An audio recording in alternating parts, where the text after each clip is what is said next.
நண்பர்களை நீங்கள் பார்த்து கொண்டு இருப்பது உங்கள் கௌசிகா ரிவ்யூ. சரி வாங்க வீடியோக்குள்ளே போய் என்ன நடக்க போகுது அப்படின்னு சொல்லிட்டு பார்த்தீங்கன்னா, நம்ம ராஜேஸ்வரி இருக்காங்கல்ல, அவங்களும் மறுபக்கம் ரஞ்சித் இருக்காங்கல்ல, இவங்களும் என்ன பண்ணுறாங்க அப்படின்னு சொல்லிட்டு பார்த்தீங்கன்னா, சதித்திட்ட வேலைகள் நிறையவே செஞ்சுட்டு இருக்காங்க. அது மட்டும் இல்லாமல் சும்மா இருக்கிற சங்க எப்படா ஊதிக்கு எடுக்கிறதுன்னு அவங்ககிட்ட தான் கற்றுக்கணும்.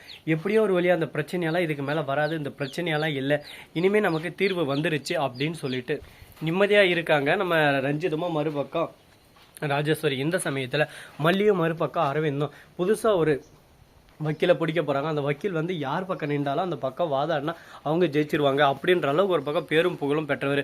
இந்த சமயத்தில் என்ன பண்ணுறது, அந்த வக்கீலை எப்படின்னா வேலைக்கு வாங்கணுமே அப்படின்னு சொல்லிட்டு ரஞ்சிதமும் ராஜேஸ்வரியும் டிஸ்கஸ் பண்ணியிருக்காங்க. அந்த சமயத்தில் அவங்க கேள்விப்படுற விஷயம் கதிரே சார் இருந்துன்னு, அந்த வக்கீல் யார் அதிகமாக பணம் கொடுக்குறாங்களோ அவங்களுக்கு ஆதரவாக தான் வாதாடுவார், அவரை பற்றி எல்லாமே நாங்கள் விசாரிச்சிட்டோம். இப்போதைக்கு நீங்கள் பண்ண வேண்டியது ஒரே ஒரு விஷயம் தான், அவங்கக்கிட்ட போயிட்டு அவங்க பேரம் பேச வேண்டிய விஷயம் மட்டும்தான். இதை கரெக்டாக நீங்கள் பண்ணிட்டா மட்டும் போதும், மற்ற விஷயத்தெல்லாம் கரெக்டாக நானே பார்த்துவேன் அப்படின்னு சொல்லிட்டு சொல்லியிருக்காங்க. இதை கேட்டதான் சரி ஓகே அப்படின்னு சொல்லிட்டு இவங்களும் ஒரு பக்கம் எவ்வளோ பணம் எட்டுன்னு போகிறாங்க அப்படின்னு சொல்லிட்டு பார்த்தீங்கன்னா, நம்ம அரவிந்தும் மறுபக்கம் மல்லியும் 5 லட்சம் எட்டுனாராங்க. ஆனால் அதுக்கு மாறாக நம்ம ராஜேஸ்வரி ரஞ்சிதமும் 15 லட்சம் எட்டுனாராங்க.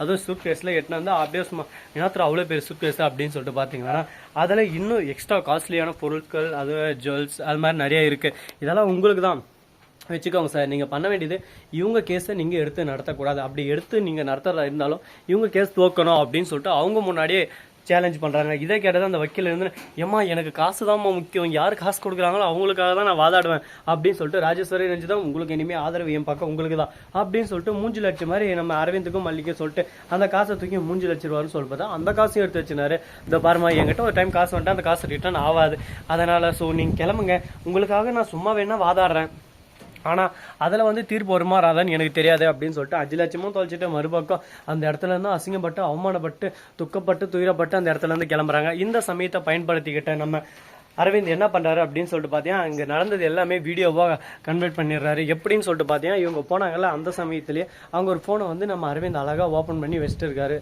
வீடியோவை. அது வந்து யாரும் கவனிக்கல. கரெக்டாக திரும்ப போகிறோமோ அந்த ஃபோனை எடுத்துன்னு அதை ஆஃப் பண்ணி எடுத்துன்னு போயிடுறாரு. அந்த வீடியோ பார்க்குறாரு, எல்லாம் கச்சிதமாக இருக்குது.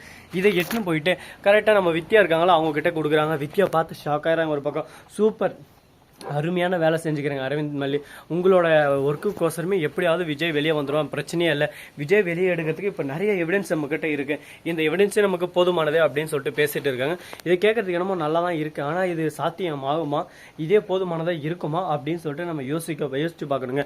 ஏன்னா எது ஒன்றையும் நம்ம எடுத்தோம் கவுத்தோம்னு சொல்லிட்டு செஞ்சிட முடியாது, அதனால் எது ஒன்றையும் நம்ம யோசிச்சு பார்த்து தான் செஞ்சாகணும். அதனால் யோசிச்சு பார்த்து ரொம்ப கேர்ஃபுல்லாக தான் செய்யணும். சரி, இந்த மாதிரியெல்லாம் ஒரு பக்கம் பிரச்சனைகள் அதிகமாகினே போயின்னு இருக்குது.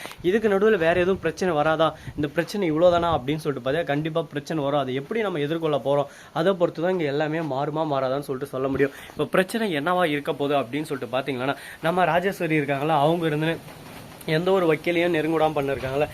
இந்த சமயத்தில் இதை பயன்படுத்திக்கிட்டு நம்ம அரவிந்த் விஜய் இவங்க 2 பேரும் சேர்ந்துன்னு ஒரு திட்டம் திட்டுறாங்க. என் நண்பன் அதாவது அர்ஜுன் இருக்கான், அவனை வந்து நீ போய் கான்டாக்ட் பண்ணி அவன் நம்பர் நான் சொல்கிறேன், அவன் வந்து எந்த ஒரு இதுவாக இருந்தாலும் எனக்கு பண்ணுவான், அவன் இறங்கி வந்து அடிப்பான் அப்படின்னு சொல்லிட்டு சொல்கிறாங்க. அவனுக்கு இதுக்கு முன்னாடி ஜட்ஜ் ஆகிட்டனால நான் எதுவும் ரெஃபர் பண்ணல, ஆனால் இப்போ எனக்காகன்றதுனால கண்டிப்பாக வருவான்னு சொல்லிட்டு போய் பார்க்குறாங்க. விஜய் ரொம்ப பிஸியாக இருக்காரு, அவர் அர்ஜுன் ரொம்ப பிஸியாக இருக்காரு, அவர் பார்க்க முடியாதுன்னு சொல்லிட்டு வெளியே சொல்லி அனுப்பிச்சுறாங்க. விஜயோட நேம் மட்டும் சொல்கிறாங்க. அந்த நேமை போய் உள்ள கரெக்டாக கால் பண்ணி சொல்கிறாங்க, உள்ள வர சொல்கிறாங்க. அங்கே மிகப்பெரிய ஒரு போரே நடந்துன்னு இருக்குது.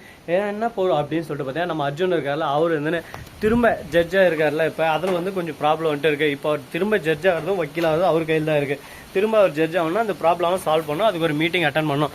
அப்படி அந்த மீட்டிங் அட்டன் பண்ணால் அவர் தவிர்த்தானா அடுத்த செகண்டே அவரோட கரியரே ஸ்பாயில் ஆயிரும் அப்படின்னு சொல்லிட்டு சொல்கிறாங்க.